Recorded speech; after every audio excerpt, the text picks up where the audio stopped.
The idea behind PHribbon was to have a menu for PHPP.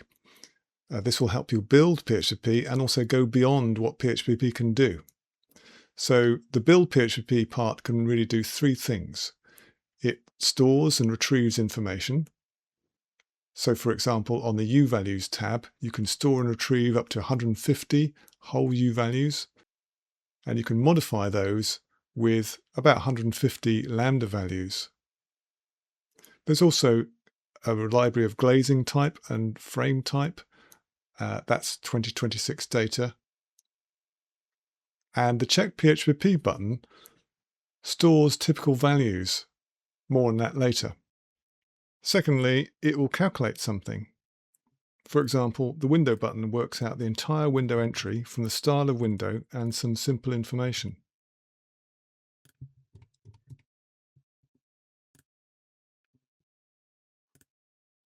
Some of the window styles have several options. It works out the height of shading objects relative to windows on any floor you choose.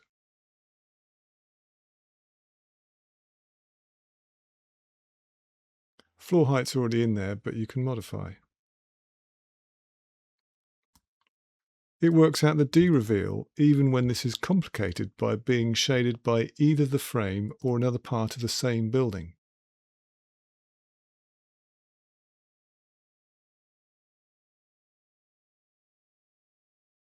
Horizons aren't always simple, and you can draw buildings, sky or trees, and it will work out the summer and winter shading factors using a standard Passive House Institute method.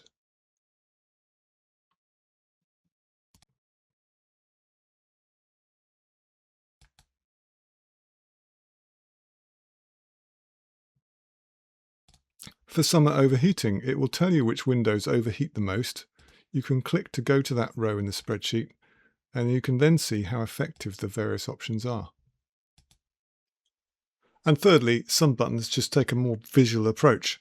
For example, the climate button helps you select regions easily and shows climate stations where there's more than one per region. There are also red cities marked, and if you click on these, they will add the heat island effect. You can set up a master cell for orientation. Once you've worked out how the north elevation varies from north, all the others will follow from that, and you can also rotate the building if you ever had to.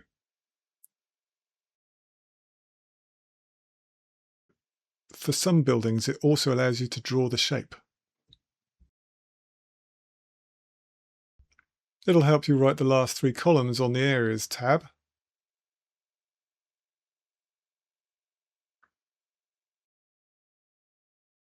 Lastly, with the visual approach, there's a check button. For some cells, it can give you a menu of your typical answers. First column is how often you choose that answer, second column is the answer itself, and sometimes there's a third column which is an explanatory note. If you find a mistake, you can either edit it manually or use PHribbon, that launches the relevant button. Sometimes you can choose the explanatory note yourself. So far we've been talking about build PHPP, but once you've got a PHPP, you can go a lot further. The full version includes the build PHPP buttons, but also whole life carbon. And there are extra modules for daylight factor and retrofit costs. And there's also a free version which has just the build PHPP part, but some of them are slightly simplified. Daylight factor works in a separate spreadsheet. PHribbon exports to that spreadsheet, and from there you can work out your daylight factor for each room. Whole life carbon works within your PHPP, giving you immediate results. It works from a main menu, and each item on this menu will go to the area of your spreadsheet where you have to enter it, such as here, and then it will give you a context-sensitive result. So for walls, roofs and floors, which have U-value calculations in your PHPP, it will give you those materials. You select one, you can choose something from the list, and For walls, you can also do an optional area correction where it will correct the area in order to get an accurate volume of material. For windows, you can select the material and the type to narrow down the choices. This window for surfaces has two sides to it. You can select the air source heat pump and separately the refrigerant. It has around 1,000 EPDs and TM65s. They're similar for services. And you can also add your own. It gives you this dialog to help you do that. There's a really large set of results. The first part of that is a heat map. So if you find one that's quite high, like this one, it's in your PHPP. You can actually just change that material right there. You can add another option, take away the tick, add another tick for the new material.